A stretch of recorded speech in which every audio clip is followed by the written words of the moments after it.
disponía de un quinqué. Sus hermanas no podían hacer ruido cuando estudiaba y comía aparte en una habitación repleta de libros que era su inviolable feudo. Cuando un hombre ha sido el indiscutido niño mimado de su madre, conserva durante toda su vida la idea del triunfo y la confianza en el éxito.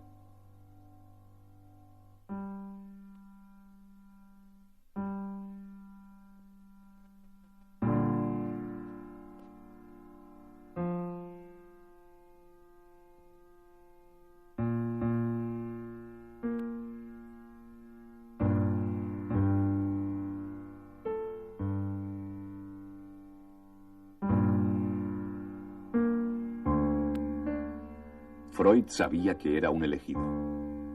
Creía que de una manera u otra tendría que contribuir al incremento de los conocimientos humanos y colocó al frente de sus proyectos el de forjarse para una alta misión que casi hasta sus 30 años no pudo definir.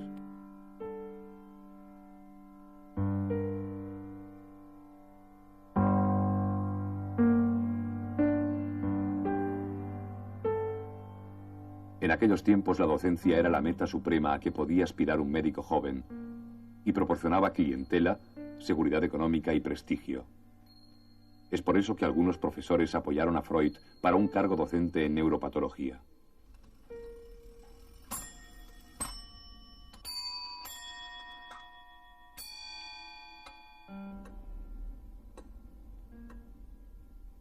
Freud necesitaba una posición. Quería casarse con Martha Bernays, la resignada novia que aguardó más de 4 años y que luego fue una afable esposa a lo largo de toda su vida. Viniste a mí con toda confianza, y esto fortaleció la mía en el propio valor, dándome nuevas esperanzas y energías para trabajar cuando más lo necesitaba.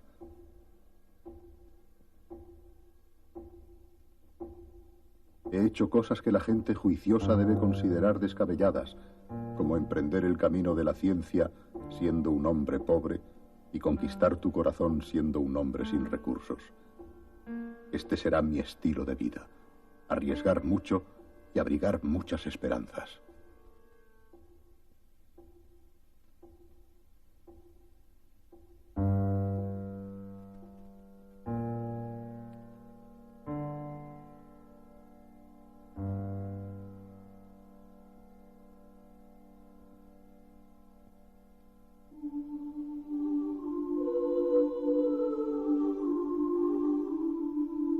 Sigmund se casó con Martha el 14 de septiembre de 1886, a su regreso de París. Fascinado por las teorías y la personalidad de Charcot, se le había abierto un mundo nuevo, el aspecto psicológico de la neuropatología, un campo de investigación que se convertiría en su interés casi exclusivo.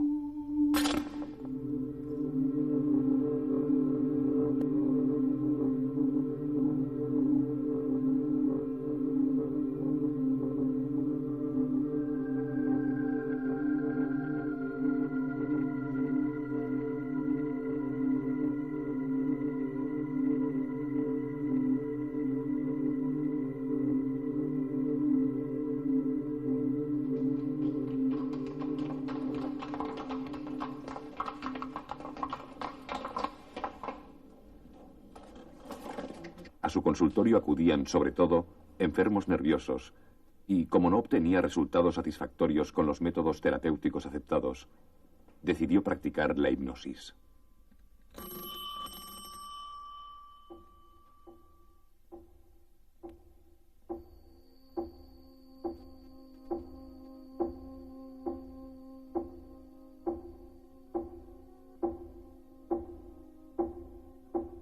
El uso del hipnotismo le acarreó el rechazo de la medicina oficial. Le fue negada la entrada a los laboratorios de anatomía cerebral y se le vetaron los locales para dar conferencias. La nueva escuela de Viena había becado a un prometedor científico para que ampliara sus conocimientos en el extranjero, y éste les pagaba con un informe heterodoxo. Coherentemente, los académicos protestaron al ver reaparecer los procedimientos considerados irracionales, más dignos de la magia que de la ciencia.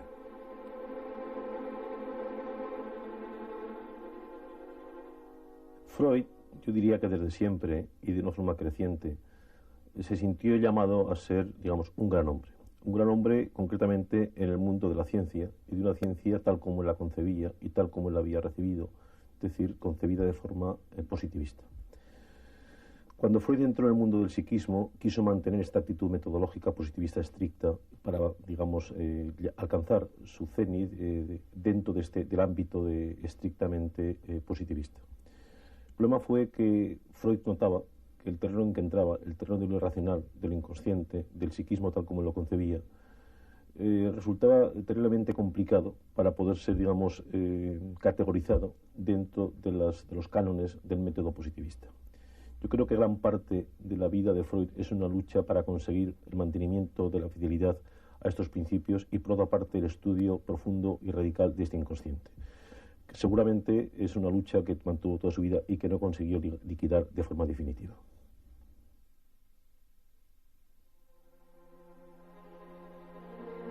Freud llevaba varios años en el estudio del método catártico en colaboración con Joseph Breuer, el especialista de medicina interna de más prestigio de Viena.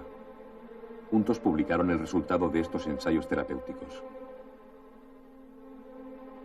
Hemos constatado que los síntomas histéricos desaparecen cuando se consigue despertar en estado hipnótico el recuerdo del proceso provocador. La psicología prefreudiana consideraba al inconsciente un depósito inactivo de un pasado ya enterrado y sin influencia sobre el presente. Para ella era un absurdo pretender hacer del inconsciente el objeto de la conciencia. Una mecedora, por ejemplo, pertenece al mundo físico, aunque la falta de luz nos la haga invisible en una sala oscura. Pero iluminada o no, una mecedora es siempre una mecedora. La luz hace más sensible su existencia, pero no la determina. De la misma manera, en la esfera de la psicología, el inconsciente forma parte del alma, al igual que el consciente.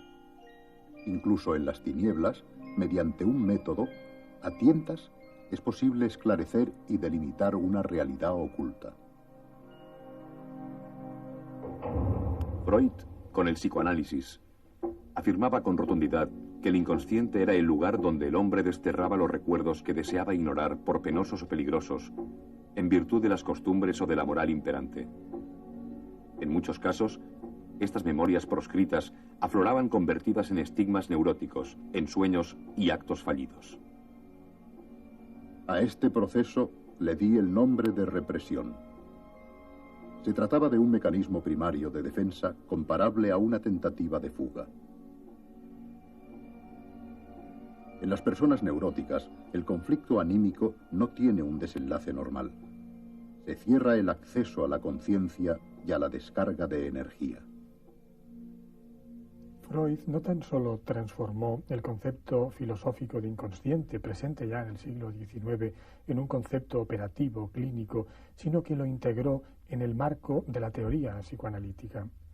El concepto de inconsciente es un concepto muy sugerente porque supone una relativización de la idea de que nuestros actos, nuestras decisiones son libres, no están condicionadas. Supone considerar que están mediatizadas por elementos internos muchas veces desconocidos.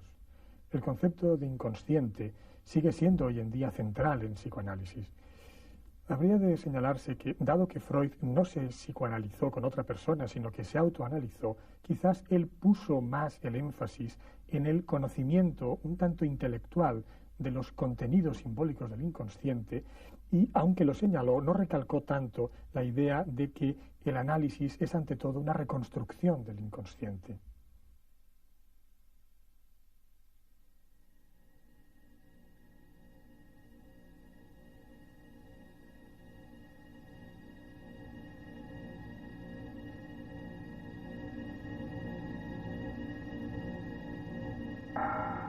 A través de la propia experiencia y de la obtenida de los pacientes tratados, Freud llegó a la conclusión de que el sueño tenía un sentido enraizado a la vida de quien lo tiene y significaba la realización de un deseo reprimido. Ningún sueño es enteramente absurdo. Cada uno tiene un sentido preciso. Todos son la revelación de la voluntad más íntima y secreta.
tema de los sueños en Freud, la problemática onírica, tiene un valor, digamos, fundamentalmente expresivo o representativo de lo que es el psiquismo para Freud.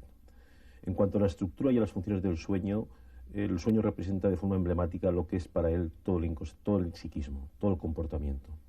Por otra parte, en su interpretación, tal como Freud la desarrolla, que es de una forma muy específica y muy propia de Freud, ya que los sueños ya se interpretaban antes de otras maneras, también, digamos, expresa de forma emblemática, de forma paradigmática, lo que es realmente la técnica o el método psicoanalítico.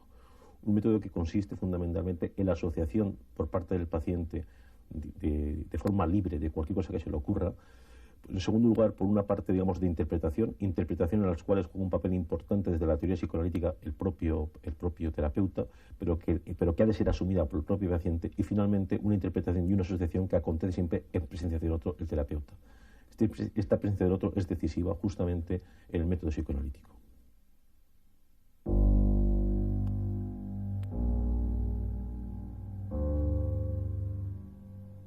Si con la ayuda de Breuer, Freud había explorado la histeria, cuando profundizó en el origen sexual de los trastornos neuróticos, la influencia del amigo se fue debilitando hasta la ruptura, por las reservas que éste tenía respecto a las nuevas teorías que atribuían al sexo un valor capital. Fue entonces cuando otro hombre adquirió significación en la vida de Freud. Se trataba del berlinés Wilhelm Fliess, quien se hizo famoso por la teoría, aún hoy vigente, de la bisexualidad, es decir, que cada persona posee elementos del sexo opuesto. Fliess resultó ser el interlocutor perfecto para un Freud que siempre necesitaba del apoyo de alguien en los momentos de duda, decepción y tanteo. Fliess fue también el testimonio del nacimiento del psicoanálisis y de los importantes años del autoanálisis.